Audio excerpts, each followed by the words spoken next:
Right, hello there everyone, welcome back to James Redmond TV, welcome back to what we like to call the Redmond Roundup. Boys, thank you so much for all the support that you've been showing, and girls of course, I always do that, I always say boys and not girls, but you know how this works. This is the LFC news show, the Redmond Roundup. We've got a few things to talk about. We've got some updates on Mohamed Salah and stuff that his doctor's been saying. We've got some transfer news as always, and also updating you on everything that's been going on in international duty. We've actually been looking alright, as much as that I question these international duties in times like right now, not in general. People seem to confuse when I say I don't want these international breaks. They think that I'm on about in general, like these friendlies. No, I'm just talking about right now while the world's mad, and like, because you know, I understand that people have also said, well, for Salah, he went to his brother's wedding and there was 50 people there. Fair enough, we don't know what was the direct cause of it, but it's like, even if another player came back positive, that just wouldn't be ideal. Even in the Brazil squad, there was a player who tested positive, and we don't know what the outcome will be on Firmino and Alisson. I mean, I'm pretty sure that they will be okay because nothing's came out.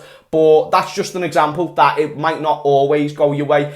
So just because it might have been Salah at a wedding doesn't mean that this is still a good idea. Does that make sense? But before we get into any of the news, just want to shout out the 3 most recent members to join the Redmond Army, the 3 most recent subscribers. Well, actually, no, I said I was going to do 10, so yeah, that would have been 10 people other than 3. But no, enough rambling. Let's just get right into the news, because that's what yous are all here for. And yeah, Mohamed Salah, obviously he's been the talk of the week. He's been, it's just not ideal, is it, people? And how often do I say that? I am Mr. Not ideal. That's been me in 2020. This is just not ideal. That's what I say about everything.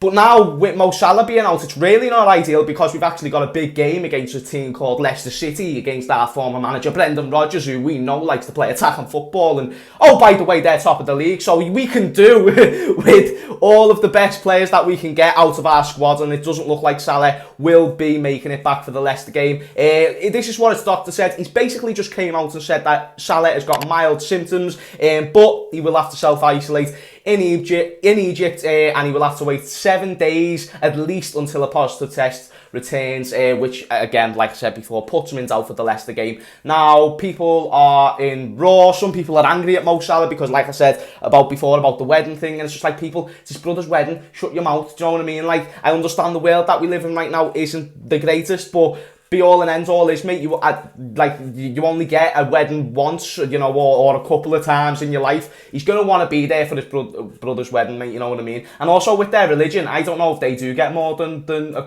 one wedding, or if they can. I don't know the logistics behind it. I'm stupid, don't ever listen to me. Either way, it's his brother's fucking wedding. Give him some slack. Anyway, that's enough on Mohamed Salah. I haven't really got any more update news to give you. Like I said before, when I touched on Alisson and Firmino, it did come out that their teammate, Menino, his name is, came out with a positive test, but nothing's come out for them, so they should be available for the Leicester game, touch wood. So now we've also got some transfer news on Ruben Semedo. Now, if you don't know who Ruben Semedo is, he's basically a 26-year-old centre-back who plays for Olympiacos. Now, this is the only transfer link that I've seen rumoured over the past day or two. Obviously, you've got all the other ones, like the bigger players, but this is the one that I've saw floating about the most, and it's an interesting one for me, because apparently Liverpool want to go in for him in January. Apparently, we want to get him on a 5-year deal, which would be very interesting, because obviously we've just signed Shimikas from Olympiacos. Not only that, we need a centre-back. Now, I don't know how good this Ruben Semedo is. In fact, I'm actually reading some reports about him, and apparently he's had some controversies in the past, and he's been arrested.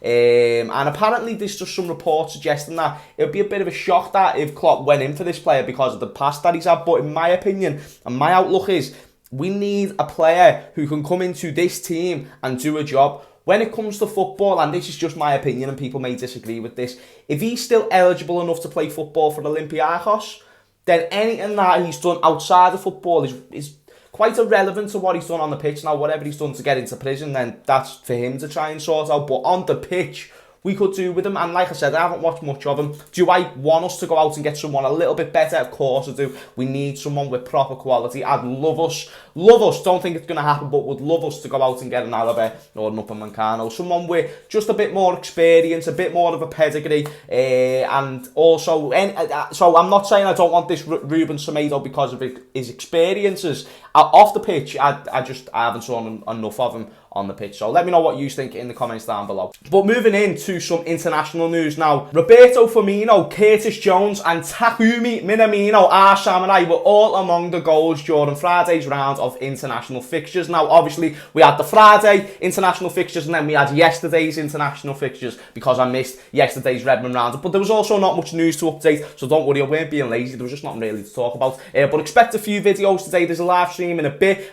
with me, Alex and Doyle.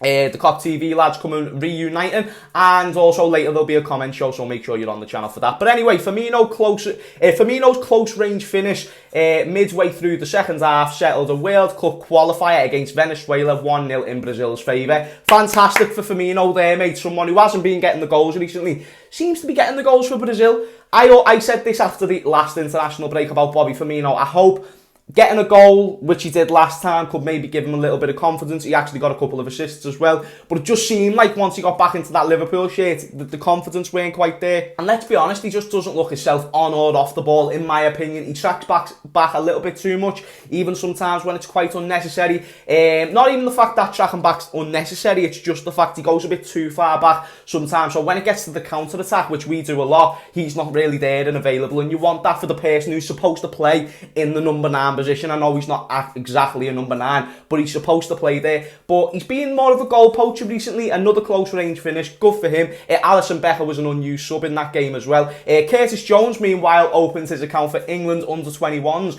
in a 3-1 win against Andorra. Sorry if I said that wrong. And was named player of the match for his performance. Great year for Curtis Jones. Pretty much just went like this since that goal against Everton. I made up for him. He deserves it because you can see he's a quality player. And, you know, he's a Scouse lad, so you always want to see a Scouse lad doing well. But also, when you're playing for my team, Liverpool Football Club, I don't care if you're Scouse or if you're a fucking mank, mate. I don't care where you're from, you better perform in that Liverpool shirt. That's the be-all and end-all, in my opinion. No, but good for Curtis Jones there, getting the winner for it all, contributing to the win for his team. The Reds' number 17 and teammate Reece Williams were both part of the Young Lions starting 11, so Reece Williams got a little run out as well. Earlier in the day, Minamino scored from the penalty spot as Japan beat Panama 1-0 in a friendly. Again, good to see your players scoring. Is it a penalty? Yes. Do I care? No, because we do need Minamino coming back with some confidence, and possibly a penalty win, even if it is a penalty, might give him just that little bit a pizzazz that he might need, that he kind of needs right now in his Liverpool career. In fact, I'm interested to know what you think about Minamino at the moment in his career. Bloody hell, this is going to be a short Redmond roundup, mate. I didn't realise we got through it this quick, but there's really not that much to talk about today, people, so I'm sorry that there isn't much updates, but I will obviously do breaking news if there is any throughout the day, as I do every day.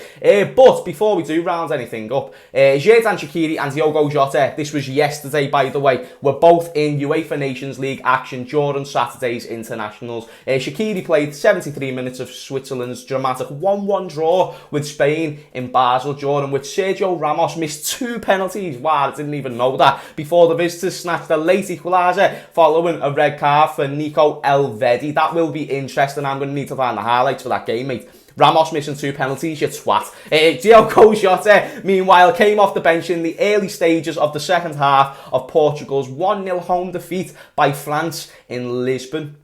France is a very good team, and, you know, Jota doesn't seem to be a regular starter for Portugal, which is fine because they have got some very good attackers, and it might take a little bit more time for him to get in that team. People have got to remember, he's 23, he's a young Portuguese amazing footballer who we know, Liverpool fans and Portugal fans, know he can do great things. People will know from his Porto days he can do great things, and he's been playing that role off the bench sort of for Liverpool, you know, coming off the bench. He played that role kind of for Wolves as well, so it will be interesting to see how Diogo Jota's career, not only in Portugal but Liverpool especially, will go in terms of how much game time he will get, because it does seem like he is preferred off the bench. Like I said, he is 23 years of age, he is 5 years younger than Sadio Mane and Mo Salah and Bobby Firmino, or there and thereabouts. And the best thing about that is he's working under the greatest manager in the world, in my opinion, Jurgen Klopp. A manager who can turn a player from average or from good to the next level. And I don't think Jota's average, by the way. That was just me coming up with an adjective to try and describe what Jurgen Klopp can take you from and where he can take you to.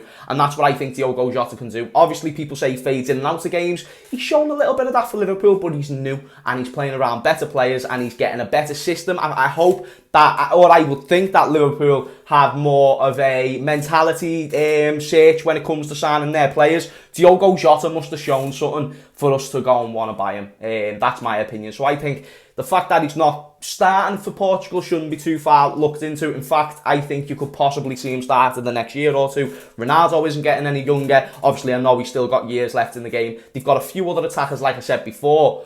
But I think if Jota can put in consistent performances in a Liverpool shirt, win trophies in a Liverpool shirt, then it's going to be undeniable to put him in that team. That's just my opinion. But boys, that is the Redmond Roundup today. Again, I'm sorry that it was a shorter episode, but we have got a live stream coming out in a bit, and also we have got a comment show, which I'm going to be answering more than one comment. So if you want to actually have a chance to be in that video, because it's being recorded later and uploaded tonight, leave a comment, leave an unpopular opinion. For example, the unpopular opinion could be Wan-Bissaka is better than Trent. Don't make it that bad, but just there and thereabouts, you know what I mean? But nah, nice one for watching this video, people. Leave a like, leave a subscribe, and I will see you in a bit. Peace out.